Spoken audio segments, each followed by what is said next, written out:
ምን ያህሎቻችን ገብቶን እንደሆነ ባላውቅም አብዛኞቻችን ላይፍ ኢዝ ቱ ሾርት እንላለን። ህይወት በጣም አጭር ነች እንላለን። ይሄ ነገር ገብቶን ከሆነ ቦታውን አግኝቶ ከሆነ በጣም ወሳኝ የሆነ ነገር ነው። ሳይገባን ከሆነ በመሰለኝና በደስታ ላይ ለመኖር ከሆነ ያሻንን እየበላን እየጠጣን ስጋና ቆዳችንን ለማዝናናትና ለማስደሰት ከሆነ የተሳሳተ ነገር ነው። ብዙዎቻችን ግድ ሊሰጠን የሚገባ ነገርና ግድ ሊሰጡን የማይገቡ ነገሮች መካከል ያለችው ቀጭኗን መስመር አናውቃትም። በዚህ ምክንያት ውዝግብግብ ያለ ህይወት መኖር ጀምረናል። ለዛ የሚጠቅማችሁ ቆንጆ መጽሐፍ ዛሬ ሪከመንድ ላርጋችሁ። The Subtle Art of Not Giving a Fuck ነው። ኤፍ ወርድ በጣም ነው የሚጠቀመው። ይሄ ነገር ግድ ሊሰጣችሁ ከሚገባው ነው ወይስ ከማይገባው ነው የሚለውን አንዱን ጥያቄ የምትፈትኑበት መጽሐፍ ነው። ይህን መጽሐፍ ስታነቡት በብዙ መልኩ ይረዳችኋል። መንገድ ላይ ስትነዱም ሆነ ስትሄዱ የማይመለከታችሁን ነገር መልቀቅ ትጀምራላችሁ። ትዳራችሁ ላይ አላስፈላጊ ግጭት፣ ልጆቻችሁ ላይ አላስፈላጊ መቅጣት፣ መስሪያ ቤታችሁ ላይ አላስፈላጊ ስራ፣ መንገድ ላይ አላስፈላጊ አስተያየትና ጸቦችን መቀነስ ትጀምራላችሁ። ከዛ ውጭ አብዛኞቻችን ግድ ሊሰጡን የማይገቡ ብዙ ነገሮች አሉ። ለምሳሌ ከሚያነሳው መካከል አንዱ ቁመትን ነው። አንዳንድ ሰው በተፈጥሮ በጣም አጭር ነው፣ ወይም አንዳንድ ሰው ደግሞ በጣም ረዥም ነው። ይህ ነገር ሰርታችሁበት ለፍታችሁበት የሆነ ቦታ ወረፋ ጠብቃችሁ የሆነ ነገር አርጋችሁ ያገኛችሁት ነገር እስካልሆነ ድረስ እንደዚህ አይነት ነገሮች ግድ ሊሰጣችሁ አይገባም። እነዚህ ነገሮች ብቻ ሳይሆን ስለ መልካችሁ፣ ስለ ጸጉራችሁ፣ ስለ ቤታችሁ፣ ስለ መኪናችሁ፣ ስለ ብዙ ነገር አለ። ስለ ብዙ ነገሮቻችሁ ግድ ሊሰጣችሁ የማይገቡ ነገሮች አሉ። እነዚህ ነገሮች ነጥላችሁ ባለማወቃችሁና ባለማውጣታችሁ ምክንያት እድሜ ለሶሻል ሚዲያ ከብዙ ሰዎች ጋር እያፎካከሯችሁ ራሳችሁን እንድትጠሉ እንዳትቀበሉ በማድረግ ብዙ ነገር የሚሸጡባችሁና የሚነግዱባችሁ ሰዎች በጣም በዝተዋል ይላል። ዋናው ቁም ነገሩ ግድ ሊሰጡን የማይገቡ ነገሮችን ነጥለን አውጥተን እነዛ ነገሮች ላይ ግድ የሌለው ሰው ለመሆን መሞከር አለብን ነው። እዚህ ጋር ሶስት ነገሮች ላይ ብዙ ሰው ይሸወዳል። የመጀመሪያው ግድ የሌለው ሰው መሆን ማለት እንዲሁ ዝም ብሎ የተለየ ሰው መሆን ይመስለዋል። ይሄ ነገር አይደለም። ቁም ነገሩ በልዩነታችሁ፣ በተለየ ማንነታችሁ፣ ግባችሁ፣ አላማችሁ ኮምፎርተብል መሆንን ነው። ሰው ተቀበለውም አልተቀበለውም እናንተ የተቀበላችሁትን ነገር ኮምፎርተብል ሆናችሁ ከዛ ነገር ጋር መኖር ማለት ነው። ሌላ ብዙ ሰው የሚሸወድበት ግድ የሌለው ሰው ማለት መከራን የሚሸሽ ፈተናን የማይቀበል ደስተኛ ለመሆን ብቻ የሚሮጥ ሰው ይመስለዋል። ያ አይደለም። ደስተኛ የሚያደርጋችሁ ነገር ብዙ መስዋዕት የሚያስከፍላችሁ ነው። ብዙ መከራና ፈተናዎችን የምታልፉበት ነገር ነው። እነዚህ ነገሮች ነጥላችሁ የማውጣትና እነዛ ነገሮች ላይ የመስራት ኃላፊነት ነው። በሶስተኛ ብዙ ሰው የሚሸወደው ግድ የሌለው ሰው ማለት ነጻነት ያለው ሰው፣ ብዙ ምርጫ ያለው፣ የተለያየ ሀገር የሚኖር የተለያዩ ሴቶች ጋር የሚሆን ገንዘብም እንደ ልብ ያለው ምናምን ይመስለዋል።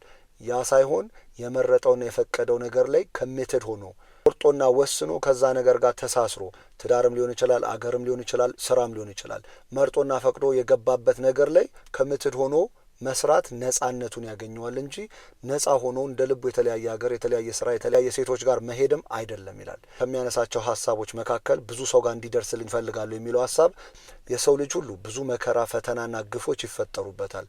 እነዛ ነገሮች የእሱ ጥፋት አይደሉም። ነገር ግን ከነዛ ከተፈጠሩት ነገሮች በኋላ ምርጫ እንዳለው ማወቅ አለበት። ምርጫ የለኝም ብሎ ነገር የለም። ስለዛ ግፍ ስለዛ መጥፎ ነገር ኮምፕሌን እያደረጉ መኖርም ምርጫ ነው። እንዴት አንፌር እንደሆነ እንዴት አንጀስት እንደሆነ ስለዛ ነገር ደጋግሞ እያወሩ መኖርም ምርጫ ነው። አማራጩ ግን እንዴት አድርጌ ከዚህ ነገር መፋታት አለብኝ፣ በዚህ ነገር መማር እችላለሁ፣ እንዴት ወደፊት መራመድ እችላለሁ፣ በምን መልኩ ህይወቴን መቀየር እችላለሁ ብሎ መርጦ በዛ ነገር ላይ መስራት እንዳለበት ነው። በሚያሳዝን ሁኔታ በአሁኑ ሰዓት አብዛኛው ሰው እድሜ ለሶሻል ሚዲያ ሁለት ነገሮች ተውጧል። አንደኛው ግራንዲዮስ ናርሲሲስት ይለዋል፣ ሁለተኛው ደግሞ ቪክተም ናርሲሲስት ይለዋል።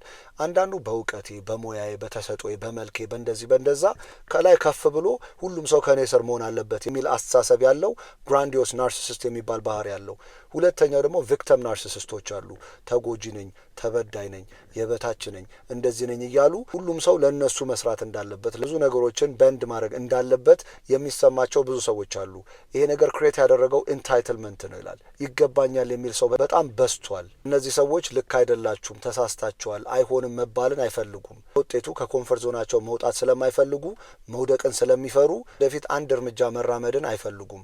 ህይወታችን ላይ አንድ እርግጠኛ መሆን የምንችለው መከራዎች ብዙ እንዳሉ ነው። ግድ የሚሰጡንን ነገሮች ነጥለን የምናወጣ ከሆነ መርጠንና ፈቅደን በምንገባቸው የህይወት ግብ ውስጥ የሚከፈለውን መስዋዕት እየከፈለን ባደግን ቁጥር ባገኘን ቁጥር ባወቅን ቁጥር ያ ነው የደስታ ዴፊኒሽን ወይም ደግሞ ትርጉም መሆን ያለበት።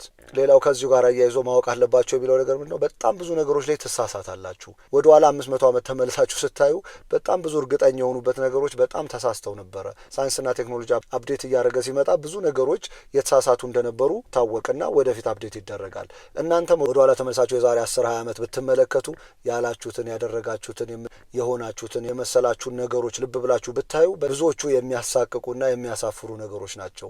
ዛሬ ላይ የምታደርጉት ነገር ደግሞ ዛሬ 10 እና 20 ዓመት ላይ ደግሞ ሆናችሁ ስታዩት በጣም ሊያሳፍራችሁ ሊያሳቅቃችሁ ይችላል። ይሄ ማለት ግን እያደጋችሁ እየተሻሻላችሁ እያወቃችሁ መምጣታችሁን የሚያሳይ ነገር ነው እንጂ የሚያሳፍርም የሚያሳቅቅም ነገር አይደለም። ነገር የሚገባቸው ሰዎች ብቻ የሚያልሙትን ህልም የሚያቅዱትን ግብ የሚፈልጉትን ነገሮች ለማሳካት ኮንፈርት ዞናቸው ወጥተው ወደ ስራ ይገባሉ። ስራው ላይ ዝርክርክ ይሆናል፣ መሳሳት ይኖራል፣ ብዙ የማያምር ነገሮችን ታደርጋላችሁ። ነገር ግን በሂደት የሚመጣ የሚቀየር የሚሻሻል ነገር እንደሆነ በዚህ አስተሳሰብ ስትቀረጹ ከርና መጀመር ትጀምራላችሁ። ለዛ ነገር ከሚጠቅሟችሁ ነገሮች በዋነኝነት the importance of saying no ይላል። ያለምንም ጊልት ኖ ማለትን መጀመር አለባችሁ። ወደዳችሁም ጠላችሁም ቤተሰቦቻችሁ፣ ጓደኞቻችሁ፣ መስሪያ ቤት፣ ቴሌቪዥኖች፣ የስፖርት ኢንተርቴይንመንቶች፣ የሚዲያ ኢንተርቴይንመንቶች፣ የኒውስ አውትሌቶች ሁሉም የእናንተን ቴንሽን ይፈልጋሉ። ብራንዶችን እንድትገዙ፣ እንድታደንቁ፣ የተለያየ ቁሳቁሶችን እንድታበዙ ሁሉም የእናንተን አቴንሽን ይፈልጋሉ። ኖ ማለት መጀመር አለባችሁ። አልፈልግም፣ አልችልም፣ አልመዘገብም፣ አልገዛም፣ አልመጣም፣ አይመቸኝም እነዚህ ነገሮች ማለት የማትጀምሩ ከሆነ ለሁሉም ነገር የስ የሚል ዊክ የሆነ አይደንቲቲ ያለው ሰው ነው ይላል። በዚህ ምክንያት ህይወቱ ላይ የሚፈልገውን ነገር አያሳካም። ውጤቱ ደግሞ ቤረር ሆኖ መራራ ሆኖ ሪዘንትፉል ሆኖ ነው የሚኖረው። ከዛስ መጨረሻው ምንድን ነው ካላችሁ መጨረሻው ሞት ነው ይላል።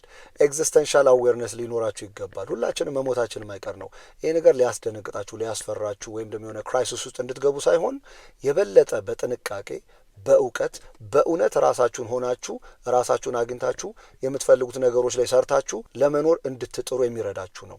መጽሐፍና የተለያዩ መጽሐፎችን ስታነቡ አንድ ግልጽ የሚሆንላችሁ ነገር አለ። የምትሉት ነገሮች ግድ የሚሰጣችሁ ነገሮች የእናንተን ጭንቅላት የእናንተን አቴንሽን የእናንተን ኢሞሽን የሚወስዱ ነገሮች በህይወት ለእነዚህ ነገሮች እየከፈላችሁ እንደሆነ እንዲገባችሁ ፈልጋለሁ። ምክንያቱም መንገድ ላይ እየነዳችሁ የማይሆን ስራ ሰው ሲሰራ ስታዩ ያ ነገር በጣም ናድ ነገር ሊሆን ይችላል። እነዚህ አይነት ነገሮች ግን በሰከንዳቶች መልቀቅ መጀመር አለባችሁ። አብዛኞቻችን ስራ ቤት ለሰው እናወራለን፣ ለመጣው ሰው እናገረዋለን። እንዳኔ በጣም የሚያናዱን የበለጠ የሚያበሳጩን ደግሞ ከሆኑ በዚህ ነገር ውስጥ በጣም እንብሰለሰላለን።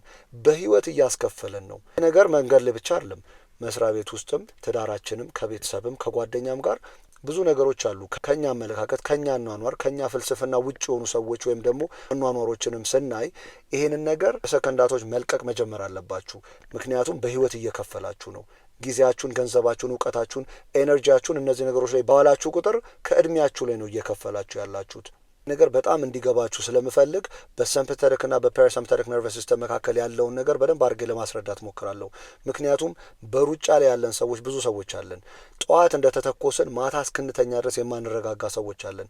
ይሄ በተለምዶ ለቤተሰቡ ሟች ነው፣ ለሀገሩ ሟች ነው፣ ለዓላማው ሟች ነው እንደዚህ አይነት የሚባሉ አባባሎች በጣም ነው የምቃወማቸው። ምክንያቱም ጠዋት ተነስተን ሩጫ ሩጫ ሩጫ የምንል ከሆነ ማታ እስክንተኛ ድረስ አጥንታችን እስኪደክመው ድረስ የምንሮጥ ከሆነ መቼ ነው ሰውነታችን የምናዳምጠው? መቼ ነው አይምሮአችን የምናዳምጠው? መቼ ነው ሰውነታችን ራሱን ሪፔር እንዲያደርግ የምንፈቅድለት? ይህን ነገር ለመረዳት ፓራሲምፓተቲክ ነርቨስ ሲስተም የሚለው ነገር በጣም እንድትረዱ ስለምፈልግ 30-40 ዓመት በላይ የተደረጉ ጥናቶችን አንስቼ ቆንጆ ነገር ለማቅረብ ሞክራለሁ። ስላዳመጣችሁን ከልብ አመሰግናለሁ።